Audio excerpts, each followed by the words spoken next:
DZ Mafia. La DZ Mafia, c'est un documentaire brut.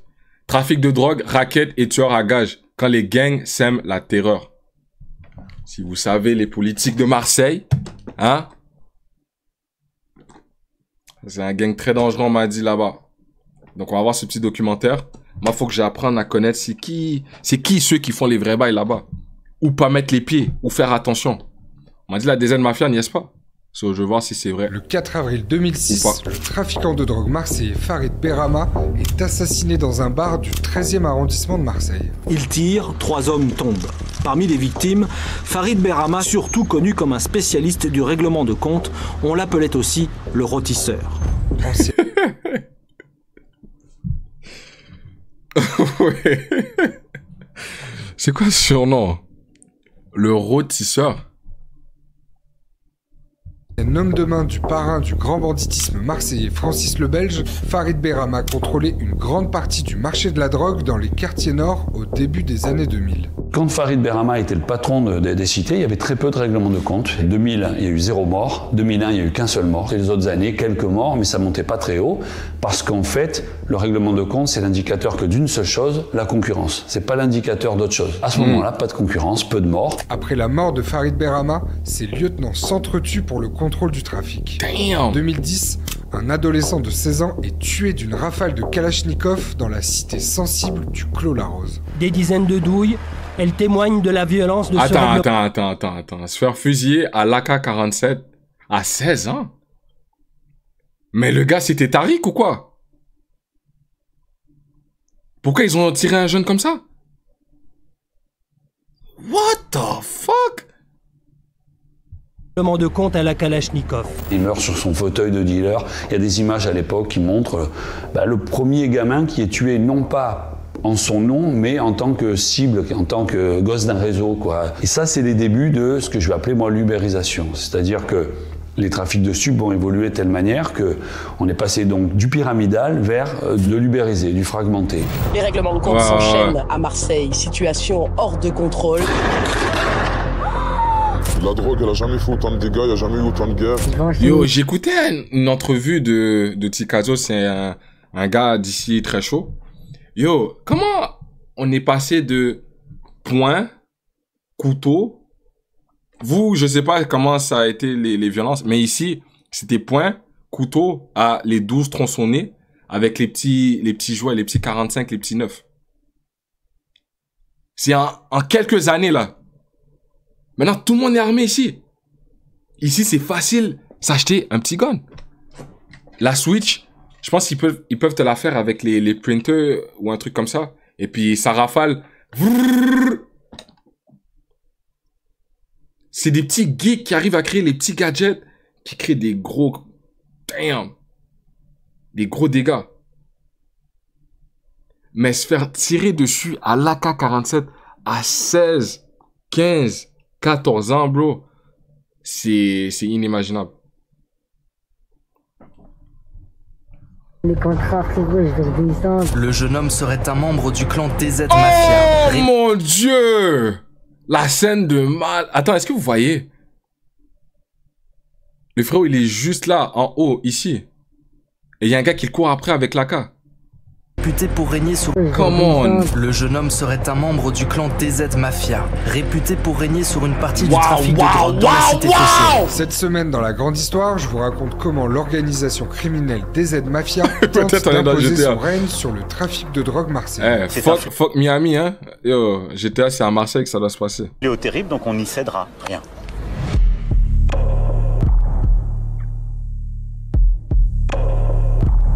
L'ère des marques. Dans les années 2010, le trafic de stupéfiants de la cité Bassins, située en plein cœur des quartiers nord de Marseille, est contrôlé par un certain Mehdi Laribi, surnommé Tic. Parce qu'il a joué dans un film qui s'appelle Ramsa, et il joue le rôle d'un gamin, et le surnom de ce gamin c'est Tic. Le surnom lui est resté. Au début des années 2020, le réseau de Bassins monte en puissance. Il doit faire face à la concurrence d'un autre réseau établi dans la cité voisine de La Paternelle, les Yoda, dirigé par un trafiquant du nom de Félix Bingui, surnommé Le Chat. Yo, je te jure, il a la même tête que Sally. Paul! suis le nouveau. Mehdi Laribi. Il a pris un modèle sur son adversaire de l'époque, qui s'appelait le Maga. C'était le nom du lieu. Le Maga, c'est le magasin. C'est un lieu à la Paternelle qui s'appelle le magasin. Le Maga a fait faire à un graphiste un super maître Yoda qui fume un joint. Et quand les gens allaient acheter leur shit, oh, tu l'as trouvé où? Tu l'as trouvé où? Ben, j'ai trouvé au Yoda. Et donc, eux, ils ont eu l'idée de s'appeler les Yoda. C'est le début de ce qui va devenir les franchises. C'est-à-dire, ça y est, ils ont une marque. Les Yoda. Tout ça, là, c'est du marketing, hein. Tout ça, c'est du marketing. Yo, tu penses que les dealers, c'est des imbéciles? Mais aussi, dans l'illégalité, il y a des gens intelligents qui trouvent des manières de vendre leurs produits. T'as une marque, t'as un commerce, si tu veux la bonne, tu viens acheter la Yoda, tu viens acheter la Bakrao, tu viens acheter la ci, la ça, comment ça s'appelle? Blue Crystal? Non. Ouais. Alors que le marché de la drogue marseillais se restructure autour de franchises, le réseau de... C'est ça le Blue Magic. Blue Magic. Bassins adopte le nom de DZ Mafia. Donc quelques gros, les semi-grossistes, la DZ Mafia, avec tous les noms qui vont avec, Yoda... Mais Blue Magic, est-ce que c'est dans Breaking Bad ou c'est dans le film de Denzel? Trap, etc. Mais ces gens-là, eux, ils vont déléguer la vente à des très jeunes. Parce que la vente, il n'y a rien de plus compliqué. Il faut gérer la concurrence, il faut gérer la police, il faut gérer aussi, d'un point de vue commercial, les clients, plus les employés.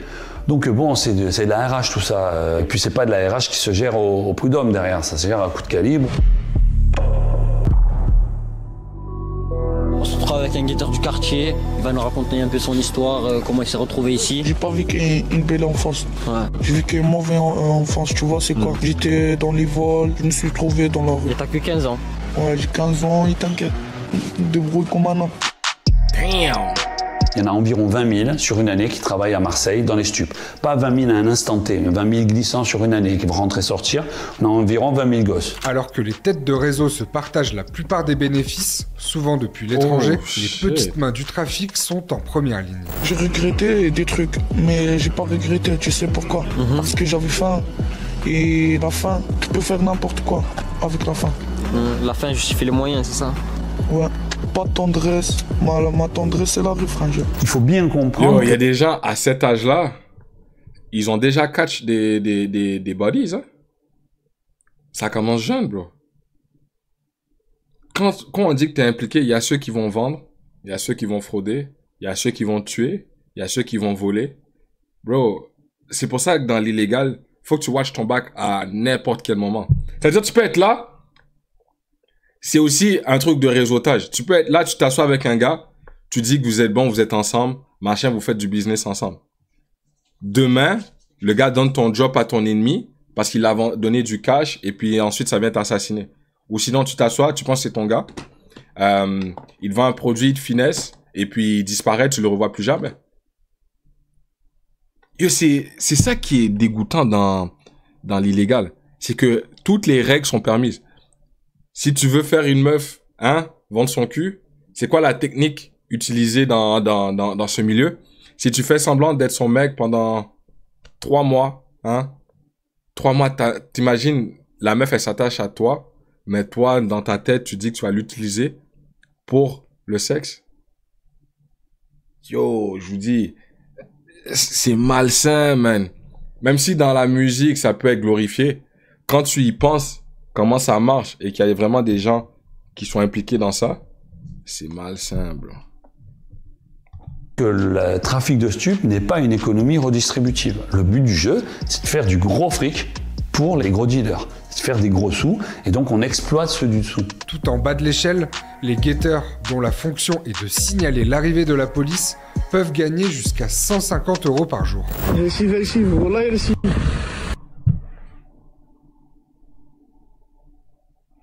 Yo, et puis tu veux que les gars se tournent vers les métiers un peu plus legit. Tu me payes 150 pour guetter. 150 par jour. Tout en bas de l'échelle, les guetteurs, dont la fonction est de signaler... Attends. 150 par jour. 150 € en plus direct dans... Mais c'est de l'argent sale, on s'entend. Ça peut être de l'argent marqué, tu vois, ça peut être n'importe quoi. Mais attends. C'est beaucoup, c'est beaucoup. C'est pas plus que ce que je fais, mais c'est beaucoup. Peuvent gagner jusqu'à 150 € par jour.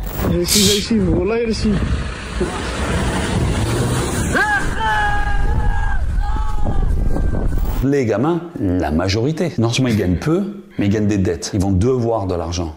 Et non plus, ils vont plus en gagner, ils vont dealer gratuit.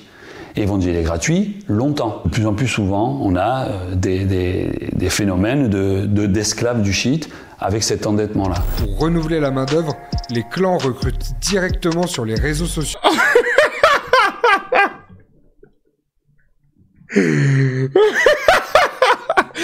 Ça, c'est les annonces du journal. Yo, what the fuck? Recherche, bosseur, guetteur, 200 E. Vendeur, 300 E. Night, guetteur, 50 E. Vendeur, 100 E. Possible de débloquer des postes si déter et sérieux.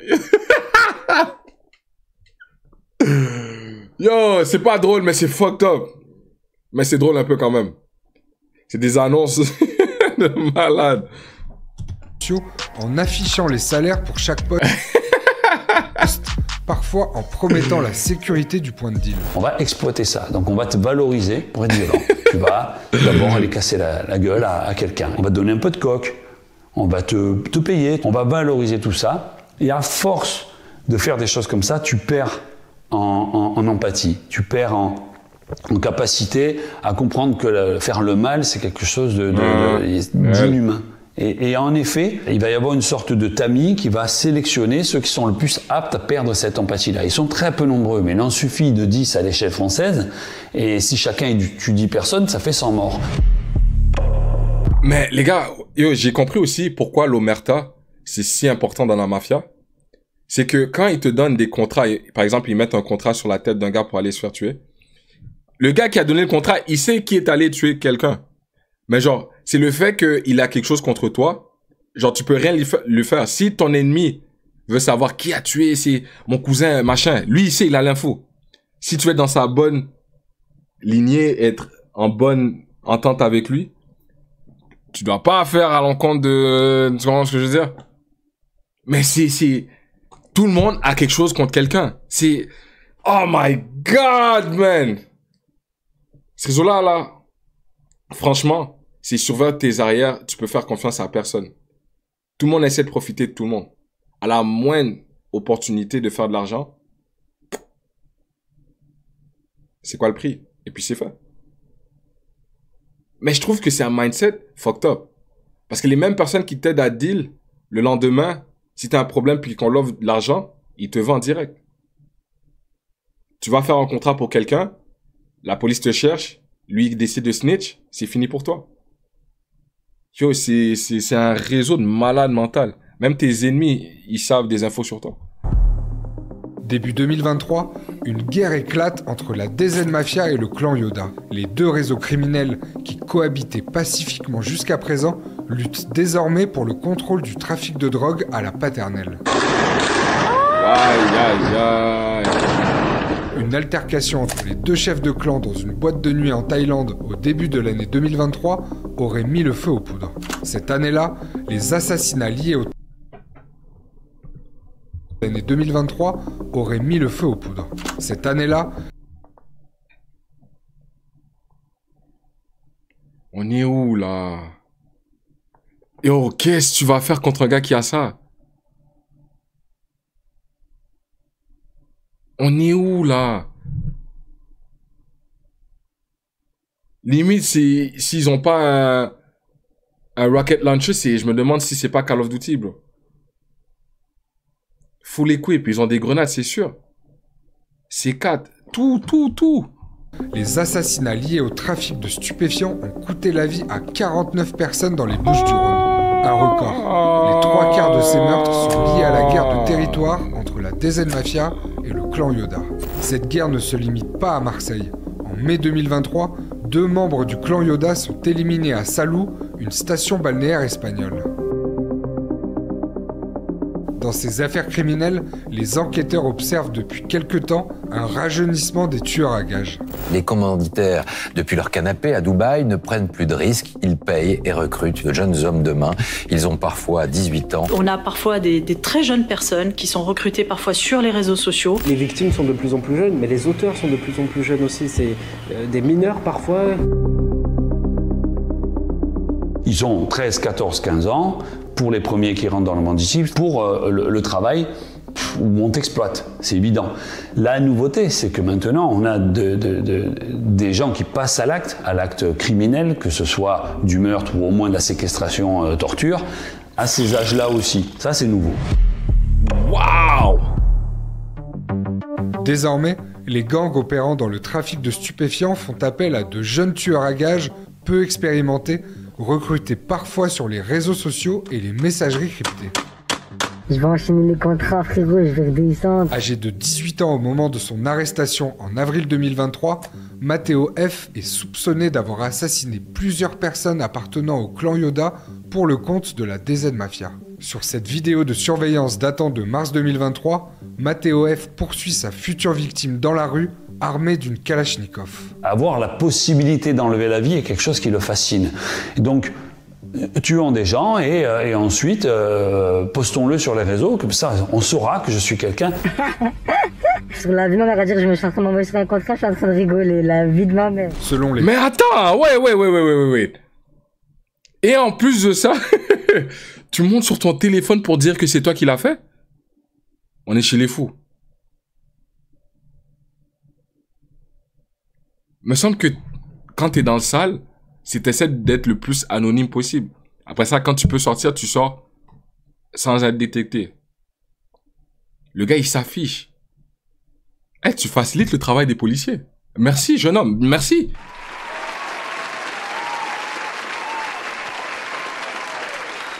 Il faut être stupide. Mais c'est aussi ça, la nouvelle génération. S'ils font tout sur Internet, putain, même leurs crimes, même des bodies qui vont catch, ils vont dire sur Internet. Mais non.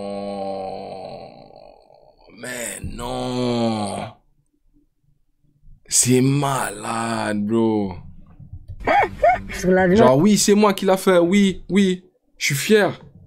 On va dire je me suis en train d'envoyer sur un contrat, je suis en train de rigoler, la vie de ma mère. Selon les déclarations... Pour lui, c'est un badge, là, il est fier. Matteo F aux enquêteurs, celui-ci touchait 20 000 € fixes par contrat d'assassinat. Mais le montant pouvait monter jusqu'à 50 000 € en fonction du nombre de vues de ses vidéos postées après les meurtres.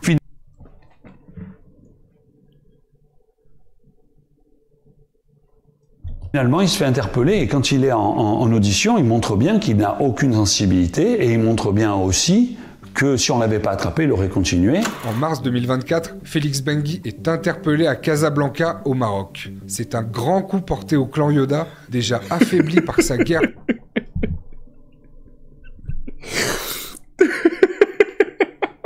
Il t'a shit. Arrête.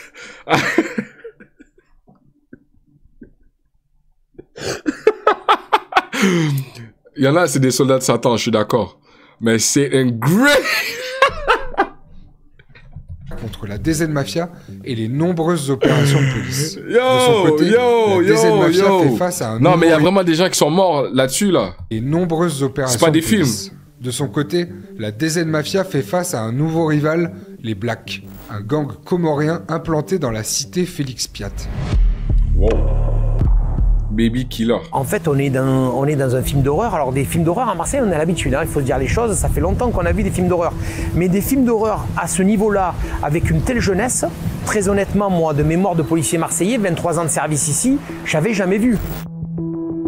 Le 2 octobre 2024, un adolescent de 15 ans est poignardé de 50 coups de couteau à la cité Félix Piat avant d'être brûlé vif à la cité de Fontcolombe. 2 jours plus tard, un chauffeur VTC est abattu froidement par un adolescent de 14 ans après avoir refusé de le déposer à la cité Félix Piat pour y commettre un meurtre. Le mineur de 14 ans sort son 357 Magnum qu'il avait à la ceinture et lui tire une balle mortelle à l'arrière du crâne. Pourquoi on prend des gamins? Parce qu'on sait, qu'ils vont se faire choper rapidement, soit par le réseau d'en face, donc se faire tuer, soit par la police, donc mis en prison, donc on ne les paiera même pas, ou peu. Après le meurtre du chauffeur VTC, un détenu se revendiquant de la DZ Mafia a appelé la police pour se dénoncer.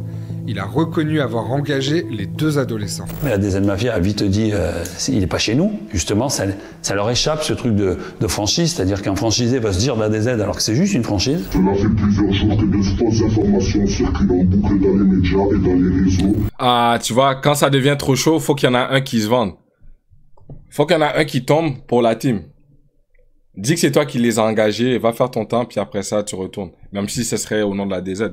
Mais des fois, t'as des sacrifices pour le choix. C'est des jeunes. Yo, quand la police, c'est question de jeunes, 13, 14, 15, l'enquête, elle va durer, s'il faut 100 ans, frérot. T'auras la police sur ton cul à vie. Donc, faut trouver un coupable pour leur, tu vois, alléger un peu, même si c'est pas vraiment un coupable. Mais dis que c'est toi, on va vendre lui. Ouais, tu nous en dois une, vends-toi à la police, on va te mettre bien, même si t'es en prison, t'auras à manger, t'auras tout, mais il faut qu'on les enlève de notre cul, on n'a pas le choix. Donc dis que c'est toi. Engager les 2 adolescents. Mais la DZ Mafia a vite dit, il n'est pas chez nous. Justement, ça leur échappe ce truc de franchise, c'est-à-dire qu'un franchisé va se dire de la DZ alors que c'est juste une franchise. Cela fait plusieurs jours que de fausses informations circulent en boucle dans les médias et dans les réseaux. Le noyau dur de la DZ Mafia, on va dire la maison mère, a fait une vidéo où ils disent c'est pas nous. Parce qu'en fait, tu peux perdre la clientèle. Une clientèle qui dit, attendez, moi, éthiquement parlant, je veux plus aller chez la DZ. Hein. En plus. Si vous tuez des chauffeurs VTC. Le communiqué d'aujourd'hui est fait dans l'intention de rétablir la vérité. Notre nom est devenu une marque utilisée par de nombreuses personnes malveillantes et mal intentionnées qui n'ont strictement aucun rapport avec nous. La DZ Mafia, c'est devenu une franchise, une marque. Donc à partir du moment où c'est une marque qui veut s'étendre. Désormais, la DZ Mafia ne se cantonne plus à l'échelle de Marseille. Ce réseau est aujourd'hui implanté dans plusieurs villes moyennes, principalement dans le quart sud-est, mais aussi à travers toute la France. Le but du jeu, c'est de vendre son produit à des gens qui se chargeront de le vendre. Donc en fait, dans ce système de franchise, qui est le même que celui des fast-food, hein, c'est exactement la même chose, on délègue ça à des gens dans les différents lieux où ça pousse. Donc les petites villes périphériques, donc le milieu périurbain, c'est logique que ça pousse dans ces lieux-là. Donc la France entière est concernée. Selon le ministre de l'Intérieur Bruno Retailleau, plusieurs meurtres commis sur le territoire français sont en lien avec des clans marseillais. C'est le cas d'Anis, 15 ans, tué à Poitiers à la fin du mois d'octobre, de Nicolas, 22 ans, tué devant une discothèque en Ardèche début novembre. Ce dernier meurtre aurait un lien direct avec la DZ Mafia, toujours selon le ministre. Ils fournissent par exemple de la protection pour un réseau. Tu as un réseau de Nîmes, tu appelles la DZ Mafia à Marseille en disant on est en conflit avec le réseau d'en face, venez nous aider. Le problème c'est que tu as mis le verre dans le fruit là. Parce que généralement, ils en veulent un peu plus. Ils disent bon, maintenant on est chez nous, on vous a aidé, mais maintenant on est chez nous. Et donc, ils mettent leur marque. C'est comme ça que ça marche. Au-delà de l'expansion territoriale, la DZ Mafia opère également une diversification dans ses activités criminelles avec le racket. Depuis toujours, le banditisme est multicarte. Un domaine ancestral, classique, qui est ce qu'on appelle la protection, donc du racket. Tu as un commerce, tu as une boîte de nuit, tu as quelque chose, tu payes et il t'arrivera rien. Et si tu payes pas, il t'arrive quelque chose. C'est pas n'importe qui peut racketter. Il faut quand même avoir une certaine puissance, je dirais, militaire quelque part, ou paramilitaire. Donc en effet, ce sont les groupes puissants du moment qui se remettent au racket et ils vont racketter les endroits où il y a des sous. En août dernier, le rappeur marseillais SCH a échappé... Damn. Wow. Yo, t'imagines, on était à peut-être 2 centimètres près d'un rest in peace. C'est malade. C'est malade. Une tentative de meurtre, c'est malade. Oh lolo. Ils vont racketter les endroits où il y a des sous. En août dernier, le rappeur marseillais SCH a échappé à un guet-apens à la sortie d'un concert dans une discothèque à Montpellier. Un proche de l'artiste a été tué dans la fusillade. Selon le Parisien, la star du rap a indiqué lors de son audition face aux gendarmes qu'un gang marseillais lui réclamait 300 000 €. Les enquêteurs soupçonnent la DZ Mafia. Oh.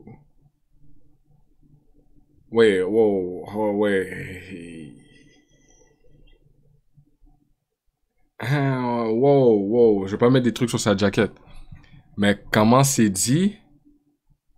C'est comme s'il aurait expliqué aux enquêteurs. En même temps, si dans son rap, il dit que c'est un bandit. Tu vois, les gars, ça revient. Yo, vous comprenez maintenant pourquoi je vous dis dans le rap, il y a des énergies bizarres. Là, quand on parle des CH, on va dire que c'est lyrique, c'est un personnage, c'est Julius, c'est un univers. Mais il y en a pour qui, quand il rappe, il dit la vérité. À ses débuts, Chico, tout ça, A7, machin. C'était un CH sale bandit, là. Chest tatoué, machin. Mais après ça, s'il y a des bandits des bandits encore plus bandits, parce qu'il y a toujours plus bandits que toi. À un certain niveau, ensuite, quand tu essaies de te détacher ce mode de vie, yo, ça te rattrape. Genre, CH, c'était un Marseillais, on disait que c'était un gros bandit. Yo, bro, on va pas se mentir. Comment c'était pas un bandit? Tout le monde m'a dit que à Marseille, on connaissait le nom d'SCH et que c'était un bandit. Moi, je te parle de l'extérieur. Moi, je suis montréalais, je suis un viewer, je suis un listener. Moi, c'est ça qu'on m'a dit. Après ça, on m'a dit que c'était un personnage juste pour pas qu'il y ait la police à ses trousses. Mais en même temps, est-ce qu'il dit ça aussi pour éviter que ça le rattrape avec la DZ Mafia? Avec le grand banditisme? Amine, tu dis que tu viens de Marseille, c'est eux qui gèrent Marseille. Ça te raquette, c'est... Bro. Et puis quand ils te demandent des 300 000, là... Les gars, quand je vous parle de... Yo, ça, c'est rentré dans les détails. Mais quand je te parle de... l'industrie de la musique, il y a beaucoup de blanchiment, un peu d'argent. Tu te fais racketter. Toi, tu donnes l'argent propre. Eux, ils vont quand même te mettre bien. Mais c'est juste que tu lui dois des faveurs. Mais quand t'es dans l'engrenage, c'est une porte d'entrée qui est sans fin. Il n'y a pas de porte de sortie. Donc après ça, eux, l'argent que le label t'a donné, tu les payes à eux. Eux, ils vont te financer protection, machin. Tu vas acheter ça, ok, t'inquiète. Je pense qu'à un moment ou à un autre, il a pu avoir des contacts, mais c'est pas un baron de la drogue. Non plus genre au max, il a vendu un minimum, il a consommé. Une discothèque à Montpellier. Un proche de l'artiste a été tué dans la fusillade. Selon le Parisien, la star du rap a indiqué lors de son audition face aux gendarmes qu'un gang marseillais lui réclamait 300 000 €. Les enquêteurs soupçonnent la DZ Mafia. Début septembre, l'influenceur... Mais attends, quand il dit ça, il a parlé aux enquêteurs, a indiqué lors de son audition face aux gendarmes qu'un... Audition face aux gendarmes. Gang marseillais lui réclamait 300 000 €. Qu'un gang marseillais lui réclamait... Mais force à lui. C'est un très bon musicien. Moi, ça va pas m'empêcher d'écouter sa musique. Il a son univers, il a ce qu'il dit. Pour certains, ce genre de paroles, ça veut dire que, voilà, c'est fini. Ils te mettent l'étiquette d'un snitch ou d'un rat. Après ça, t'as zéro crédibilité dans le rap. Plus personne veut fit avec toi à cause de, tu vois, c'est l'engrenage.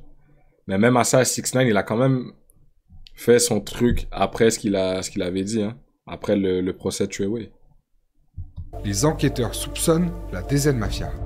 Début septembre, l'influenceuse et star de la télé-réalité Maïva Guénam aurait été également victime d'une tentative de racket. Selon RTL, Maïva Guénam aurait indiqué aux policiers qu'elle était victime d'un coup de la DZ Mafia. Je vous le dis, je n'ai pas peur de vous, je ne me cache pas.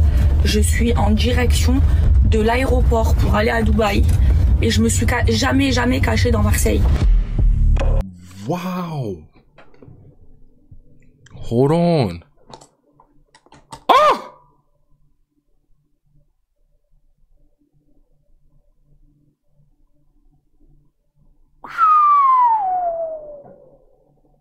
Ouh! Quand faut fuir, ça devient trop chaud, là. Je mets pas les pieds à Marseille, moi. Elle va finir dans un parc. Hey, chill, bro. Au mois de mars 2024, le chef de l'État s'est rendu dans le quartier de la Castellane. On m'a dit, tu vois, pourtant il y avait un code à l'époque, c'est pas les petits et pas les meufs. Maintenant, aujourd'hui, ces codes-là, disparu. C'est fais ce que tu veux. À Marseille, après plusieurs opérations policières de grande ampleur contre les gangs. C'est un fléau terrible, donc on n'y cédera rien. Le monde politique, il a besoin de résultats. Et rien de mieux que d'envoyer des flics, dire on a chopé 1800 dealers. Cette opération baptisée Place Net XXL... C'est pour ça qu'il faut regarder The Wire. Les gars, The Wire t'explique littéralement le processus de A à Z.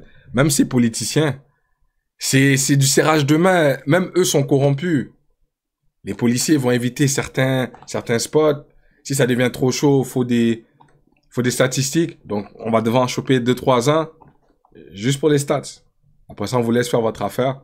Après ça, au plus haut niveau, c'est du serrage de main, ça parle à des à des élus qui parlent au maire, qui parlent au président directement. Bro, come on. Ils voulaient les codes. Oh, bro. Code OnlyFans, c'est crazy. C'est étendu dans le Nord, en région parisienne, dans l'agglomération lyonnaise, à Clermont-Ferrand et Dijon. 6 opérations ont lieu partout en France au moment où je parle et qui continuent. La première, vous l'avez vu, à Marseille et puis d'autres comme ici à Dijon. C'est 1357 interpellations qui sont comptées à partir de ce matin. Ces opérations de police sont des opérations de com. Elles ont un tout petit intérêt, c'est que pendant une courte période, elles vont apaiser la cité. Pendant une période de 2-3 jours, on est en train de parler de ça, une semaine pour le plus long, ils vont être un peu apaisés. Ça sert qu'à ça. Début novembre, le ministre de l'Intérieur Bruno Retailleau et le ministre de la Justice Didier Migaud se sont rendus à Marseille pour annoncer un nouveau plan de lutte contre le narcotrafic. On doit élever cette cause à une cause nationale. C'est un combat national qui prendra des années. Avec Didier Migaud, nous ne sommes pas venus vous dire que parce qu'on fait une conférence de presse aujourd'hui, parce qu'on va demain voter une loi, après-demain, la pieuvre régira. Il faudra des années. Quand M. Retailleau vient à Marseille, tout récemment, il vient avec le ministre de la Justice, mais il n'y a pas le ministre de la Ville, il n'y a pas le ministre de l'Éducation. Alors qu'en fait, on a un problème les problèmes sont des problèmes liés à l'école, en partie. Pas de moyens, pas de quoi repérer un gamin qui part en vrille vers la 6e et qu'on va essayer de récupérer. Il faut aller réparer d'abord la fondation. L'école, l'apprentissage, les opportunités, le travail, l'inclusion. Là, tu vas voir rayonner un peu plus dans les quartiers. Mais tout ça part. C'est pas que du mauvais. Il y a des gens qui s'en sortent. Il y a des gens qui évitent tout ça. Mais c'est les outils qui sont manquants. Quand t'as un jeune qui arrive, qui te dit 13 ans, il a déjà fait ce qu'il avait à faire et qu'il a passé la misère, frérot, qui était là pour le supporter? S'il n'a pas un support à la maison, au moins qu'il ait un support à l'école. S'il n'a pas un support à la maison ou à l'école, peut-être qu'il va avoir un support de ces OG dans le quartier, les bons qui vont l'offrir du travail, qui vont l'offrir des opportunités. Faut cet esprit de communauté. On a perdu cet esprit de communauté. C'est chacun est dans son coin, chacun fait ses affaires. C'est pas normal. Faut protéger les siens. Faut vraiment créer le cercle, la fraternité. Come on. Come on. Il y a une école dans la Castellane. Même Soso dit qu'une école dans un quartier, c'est mauvais. Fuck. Là-bas, les OG lui proposent de rentrer dans la... Et c'est ça le problème. C'est qui sont tes OG. Maintenant, les OG, c'est pas comme les OG d'avant, là. Il n'y a pas de rythme de passage, il n'y a rien de tout ça. C'est la jeunesse au pouvoir. C'est les jeunes qui font régner l'ordre. Utiliser l'école pour l'amener vers des soins, je dirais, dans le sens large du mot soin. On n'a pas ces ministres-là. On ne prend pas en compte l'aspect social et sociétal. Ça n'existe pas. C'est ça.